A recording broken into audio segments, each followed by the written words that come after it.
This is a recent experience I had while interpreting. I'm going to explain this to you, and I'm going to start by the arrival of the participants. The first person to arrive is the deaf consumer. She's a woman. She comes in. She has a seat. She's really exhausted. She can barely keep her eyes open.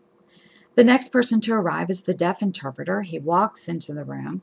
He's like, wow, there's so many people. He's not sure who the deaf consumer is. So he walks up to the secretary. He writes a note back and forth, and he says, do you know who the deaf client is? She's like, oh, I'm really sorry. I've been busy on the phone. I don't know. So he has a seat to wait. Finally, the hearing interpreter arrives. She's kind of flustered. She was late getting on the train. She's late showing up for the assignment. She talks to the secretary. The deaf interpreter sees her. He walks up. So he goes up and he explains, I'm the deaf interpreter. I'm happy to meet you. And the hearing interpreter's like, what? And he's like, the deaf interpreter's like, yes, you and I are going to be working on a team on this assignment. Do you have time to discuss how we're going to set this up and work together? At which point, the deaf consumer looks up, sees some hands signing, so she walks up, explains that she can't hear. The deaf interpreter gestures back that we're going to be the team working together. And he wants a moment to just discuss with the hearing interpreter. At which point, now the social worker walks in and says it's time to get going, and they are going to proceed with the assignment. So all four participants go out into the hallway. The social worker and the hearing interpreter are walking side by side, just chatting. The deaf interpreter and the deaf client are behind them. The deaf interpreter taps the hearing interpreter, saying, hey, hey. She just gestures, no, just wait. And he's like, no, please, could we have just a brief discussion just so we can see how we're going to work together as a team? Again, she kind of blows him off and tells him to wait. At which point now they're entering the room.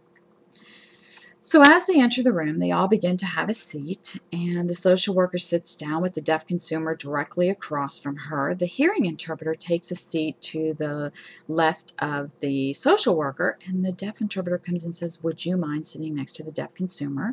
That way I could sit here next to the social worker. We could have a better sight line for communication. So the hearing interpreter gets up and sits down, and now the meeting is ready to proceed. The social worker and the hearing interpreter, both being of Hispanic background, they start gossiping and chatting just a little bit back and forth in Spanish. The deaf interpreter's like, hey, what's going on? He's trying to gesture. She's like, oh, it's not important. We're just kind of chatting here, so it's fine. Don't worry about it. And they continue to chat. The deaf client's like, what's going on? What's going on? And so he explains they're just chatting and that it's not really, she says it's not important, but he's wanting to interpret the conversation. So he says, please, could you sign what you're doing so I can gesture? And she's like, oh, okay, just a minute. So the hearing interpreter asks the social worker to figure out what they're going to be discussing. So she signs that to the deaf interpreter, and he gestures that. And the hearing interpreter's like, no, look, my experience is I work with the three of us in this group together, myself, the deaf consumer, the social worker. I don't need your services. I can do this. I can gesture and get this done myself. So not to worry, just it's okay. The deaf interpreter's like, no, let's work as a team. I can do this. If you assign to me, then I can expand on it and summarize where needing.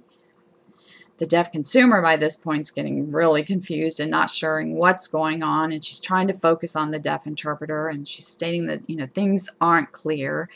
And I understand that the hearing interpreter knows spoken English, spoken Spanish, and sign language, but the gestures just really aren't clear to me, and really would like the deaf interpreter to sign for her. So the deaf interpreter's like, okay, come on, and has the hearing interpreter get this. At which point the hearing interpreter again says, no, I've got this. I can gesture myself. Again, the deaf consumer is getting really frustrated and confused and really wants to focus on the deaf interpreter. And the deaf interpreter continues to gesture, trying to get this.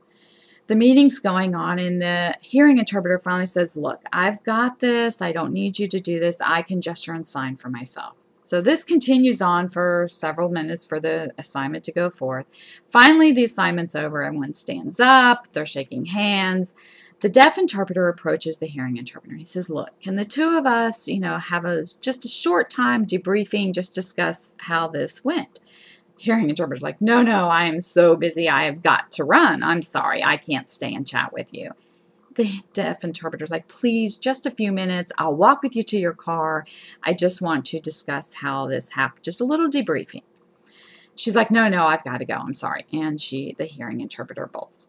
So the deaf interpreter looks at the deaf consumer, gestures, gives a thumbs up. Is everything okay? The deaf consumer is like, yes. So everything's done and everybody leaves.